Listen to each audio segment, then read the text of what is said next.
মাদারীপুরের অবৈধ বালু ব্যবসা নিয়ে দ্বন্দ্বের জেরে দুপক্ষের সংঘর্ষে 2 ভাই নিহত হয়েছেন।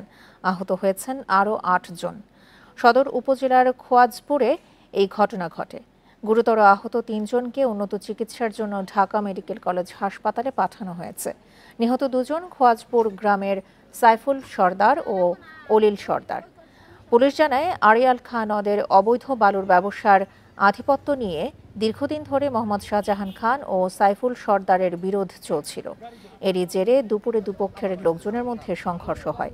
এ সময় সাইফুল ও তার ছোট ভাই অলিল ঘটনাস্থলেই নিহত হন। সংঘর্ষের সময়ে বেশ কয়েকটি ঘরবাড়িতে অগ্নিসংযোগ করা হয়। জিজ্ঞাসাবাদের জন্য 2 জনকে আটক করেছে পুলিশ। ঘটনার পর থেকে এলাকায় সেনা ও পুলিশ মোতায়েন করা হয়েছে।